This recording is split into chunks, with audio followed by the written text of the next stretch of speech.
All right. Welcome home. Welcome home. And this person right here has never driven a digger before.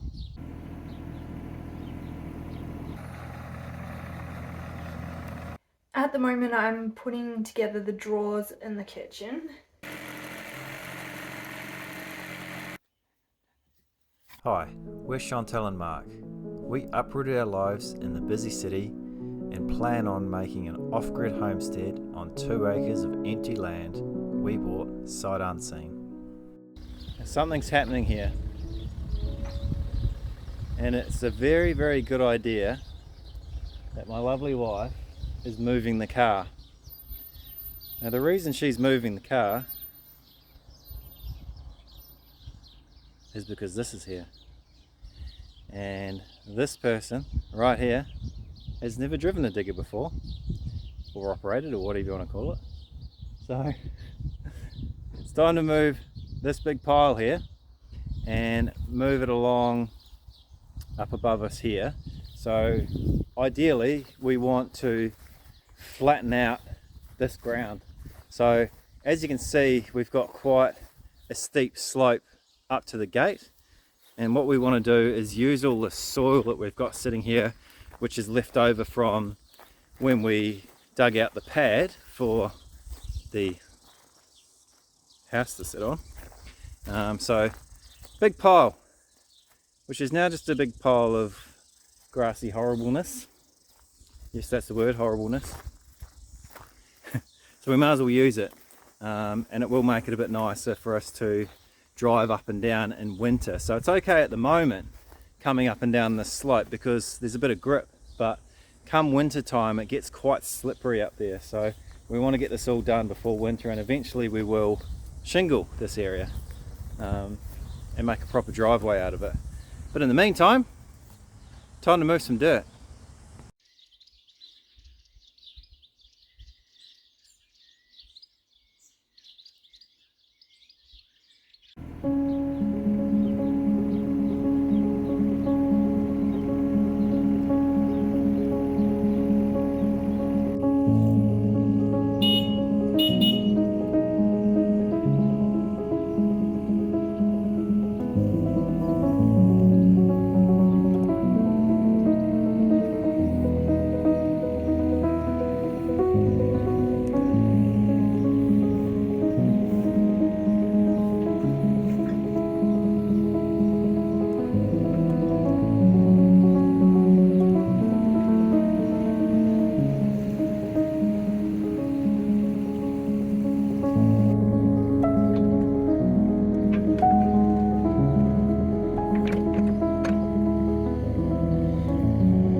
Well, quite the success, I'd say.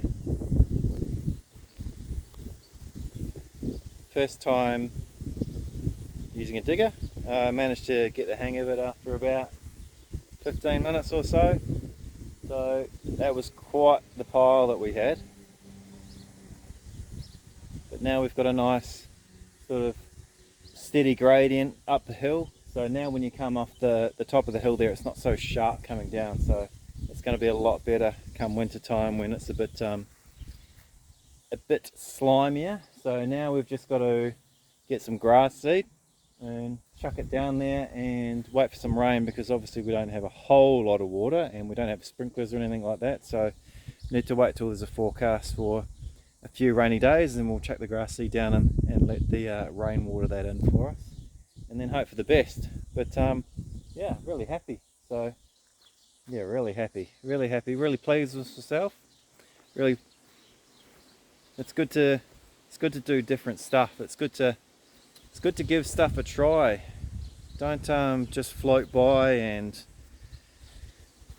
say I can't do it, or it's too hard, or I don't know how. Give it a try.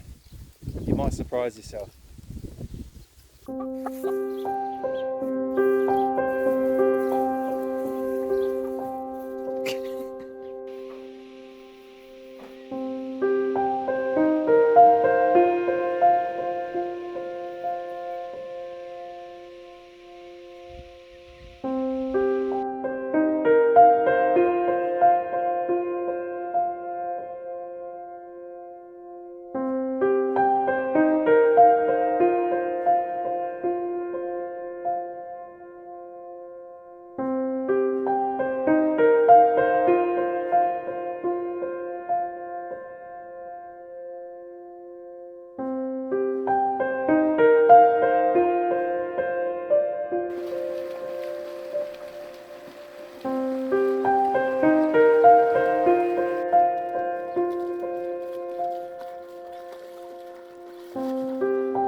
At the moment I'm putting together the drawers in the kitchen. Just there. And I'm getting quite frustrated. The instructions, as per usual, are not great. Either that or I just can't read them. So I just need 5 minutes to refresh and regroup and try and figure this out.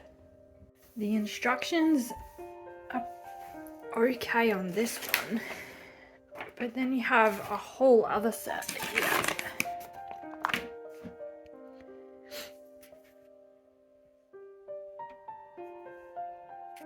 And it looks okay in theory on the paper, but when you try to do it,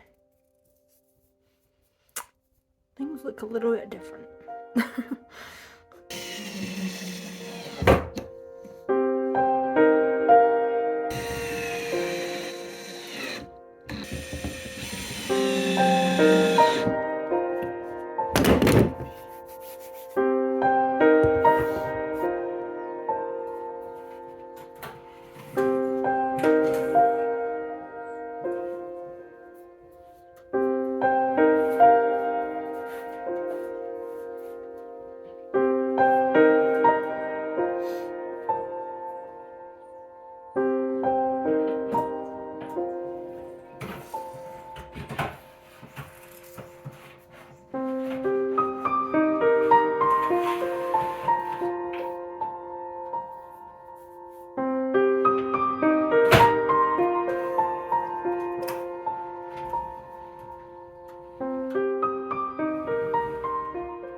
I've been snoozing because I've not been feeling too well. And you look like that you have. And I look like I've been snoozing.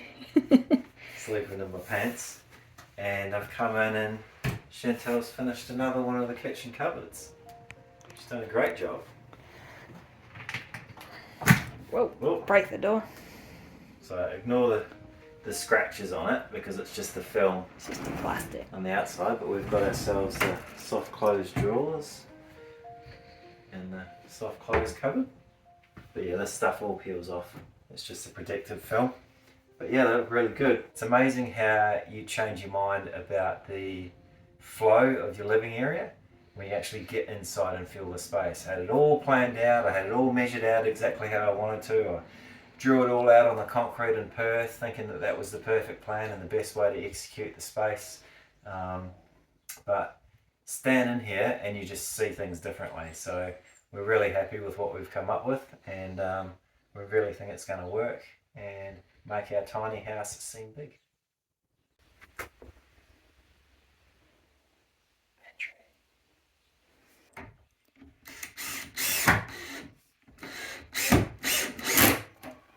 Now these were an issue for us. So if the legs were on, we couldn't stand it up because of the angle of tilting this. When you tilt it across that way, everything smacked the ceiling. So we've got a 2.1 ceiling here, 2.1 meters that is. So we couldn't really use these, but really that's as high as we need to have the pantry anyway. So we're probably going to leave it like that at this stage and see how we go. So our next little task is to put the side panel on, which is obviously the same colour as the rest of the cabinetry here. And then, excuse the mess, we've got stuff everywhere. And then this is the slide frame for the pull-out pantry. So that'll go down the middle of the cavity in here, which hooks up here and in the bottom. And then we'll be able to slide that bad boy out and grab your cornflakes and be a happy boy.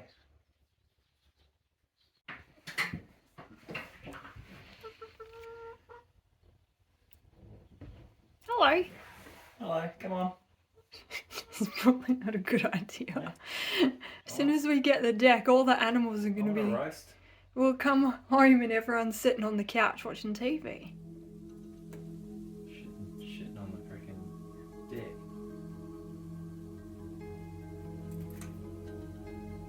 What are you doing?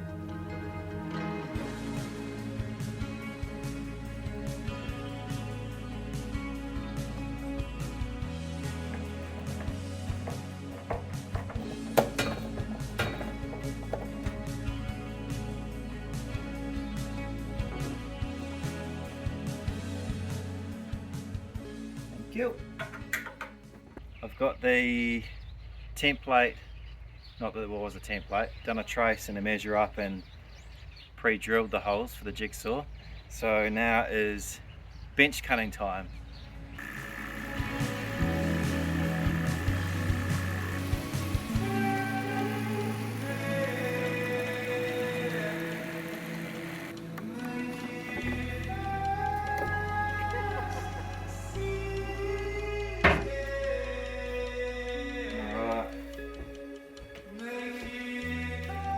Truth.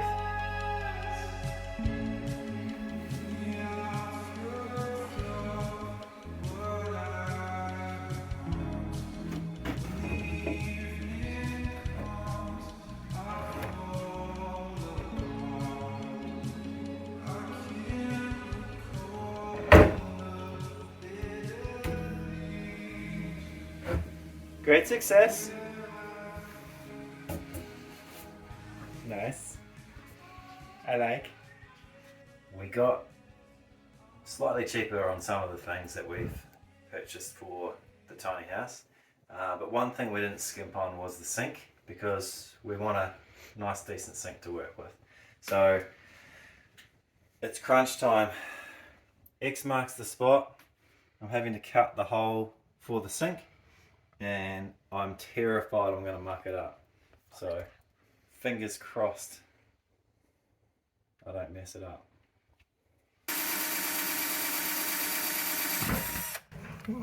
That story.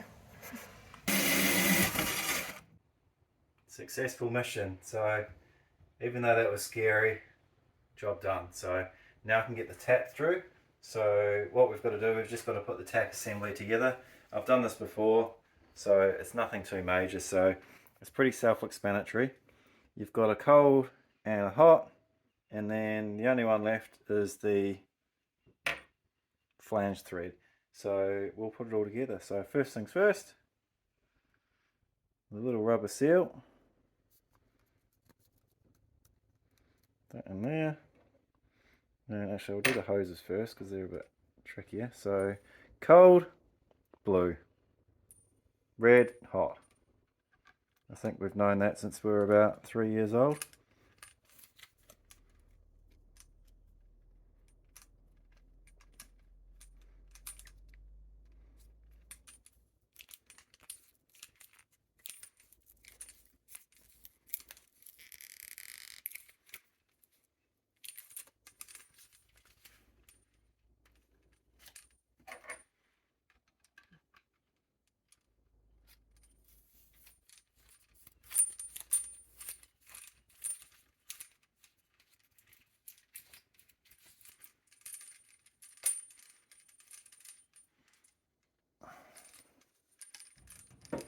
this is the part that holds the tap onto the base here. So we'll put that in there as well.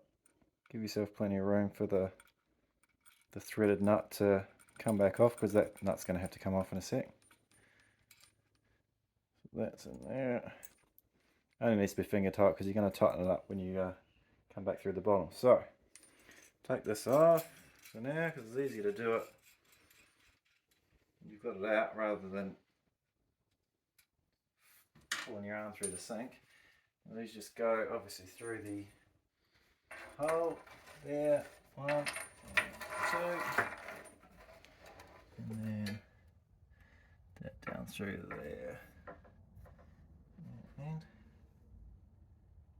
these here are what hold it from underneath. Alright, so I'm just going to let that lean there for a sec. What I've got here is, as I just showed you before, so this is the little clamp assembly that little threaded nut is going to go through here, and then, well, the threaded bolt, sorry, and then the nut's going to come on and it's going to pull up into the bottom of the sink, and that's what holds your tap in nice and tight. So it's going to be a bit hard for Chantal to get in there and try and film, so I'm just going to chuck it in. It's not an easy thing because it's a bit awkward.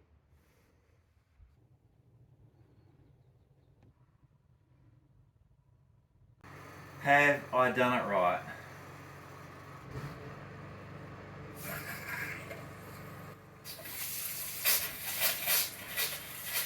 Hey, cold.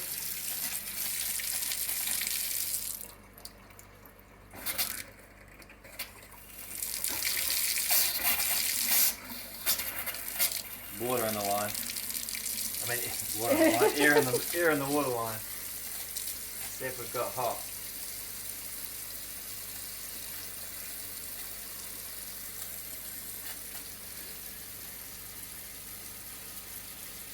You've done this before and we had the hot and cold around the wrong way forever. That feels like it's getting warm. And getting warmer. And warmer. Well, that's good. And too hot. Hot, right way around. Cold, right way around.